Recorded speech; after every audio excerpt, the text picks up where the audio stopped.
So this question related to stoichiometry was asked in JEE Mains 2025. That is 0.01 mole of an organic compound X containing 10% hydrogen on complete combustion produced 0.9 gram of water. Molar mass of compound is. Okay, तो हमें यहाँ पर दिया हुआ है कि 0.9 ग्राम of water is produced by complete combustion of the organic compound. Okay, तो हम देख लेंगे कि इतने ग्राम वाटर में how much hydrogen is present. Okay, because the same hydrogen would be present in the given organic compound. तो 0.9 gram hydrogen में 0.9 gram water में how much hydrogen is present. Okay, so we know that 18 gram of water has 2 gram of hydrogen.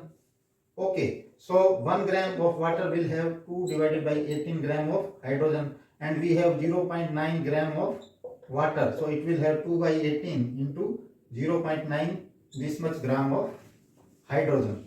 Okay, that is the hydrogen present in 0.9 gram of water that is produced by complete combustion of the organic compound. So this will be 0.1 gram of hydrogen. Okay, now we know that the given compound has 10% hydrogen, so we can say that the mass of the given compound, mass of given compound X will be nothing but hydrogen present, that is 0.1 gram divided by its percentage, that is 10%, means 10 by 100.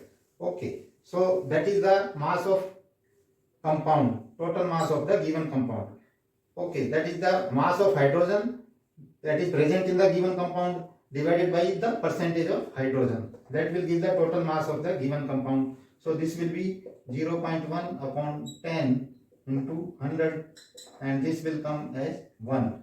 So this is 1 gram of, that means 1 gram of the given organic compound is there. Now 1 gram of organic compound is nothing but 0.01 mole. That means 0.01 mole, the mass of 0.01 mole of X is equal to 1 gram. Therefore mass of 1 mole of X will be 1 upon 0.01, that is nothing but 100. So we can say that mass of 1 mole is nothing but its molar mass. So the molar mass of the given compound is 100 gram per mole. So our answer is 100 gram per mole. Thank you and wish you all the best.